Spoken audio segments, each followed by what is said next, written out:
রাতে করা 7টা ভুল, যে ভুলের কারণে আপনি দিনে দিনে বেশি করে বৃদ্ধ হয়ে গেতেছেন। বৃদ্ধ তো আপনি হইবেনই, ওইটা একটা নর্মাল প্রসিডিওর, কিন্তু আমরা এমন 7টা ভুল করি যে ভুলের কারণে আমরা দিনে দিনে অত্যধিক বেশি করে আমরা বুইড়া হয়ে গেতেছি।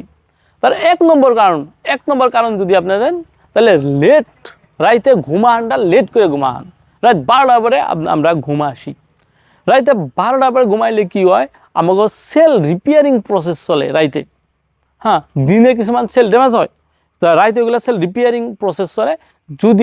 আমরা যদি লেট করে ঘুমাই, তাইলে আপনার মেলাটোনিন হরমোন একটা রিলিজ হয়, যেটা রিপেয়ারিং প্রসেসের লিগে লাগে, ওইটার তারতম্য হয়ে যায়। তার লিগে আমাকে রিপেয়ারিং প্রসেস ভালোভাবে হয় না, আমাকে সেল ড্যামেজ থেকে যায়। তার লিগে আমাদের বয়সের ছাপ থাকতে পারে, বয়সের ছাপ বাইরে যাবে।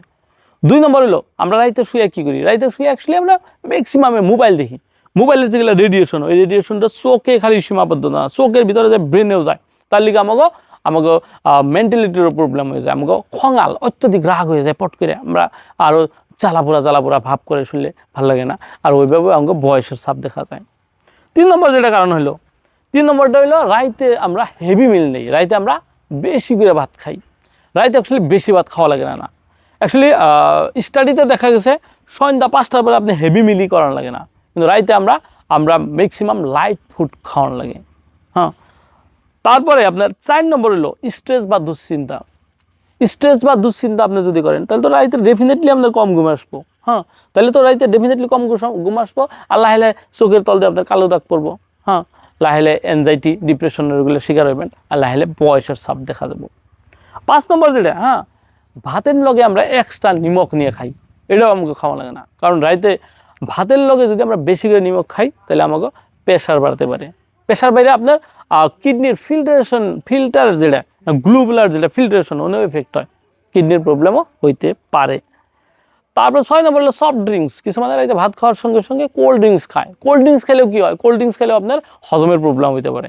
কারণ যেটা পাকস্থলীতে যেটা হজমের যেটা প্রসেস চলে, ওইগুলো যেগুলো টেম্পারেচার লাগে, ওই টেম্পারেচারটা অ্যাকচুয়ালি আপনার ওই যদি কোল্ড ড্রিঙ্কস খায় তাহলে ঠান্ডা হয়ে যায়, কমে যায়। তার লিগে আমাকে আপনার হজমের প্রক্রিয়াতেও ব্যাঘাত জন্মে, গ্যাস ফর্ম হয়। তারপর অ্যাকচুয়ালি রাইতে আমরা অ্যাকচুয়ালি 6 ঘন্টার তলে যদি ঘুমাই, তাহলে আগে বলছি শরীরে মানে কোর্টিসল একটা হরমোন আছে, ওটা ইনক্রিজ হয়, ওটা ইনসুলিন রেজিস্ট্যান্স করে। আর ইনসুলিন রেজিস্ট্যান্স করলে কী হবো?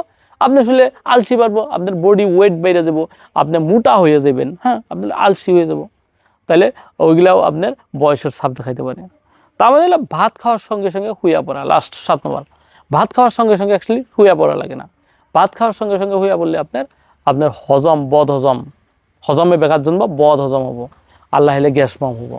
এগুলো 7টা মেন কারণ, যে 7টা মেন কারণের নিয়ে আমরা দিনে দিনে অত্যধিক বুইড়া হয়ে গেছি।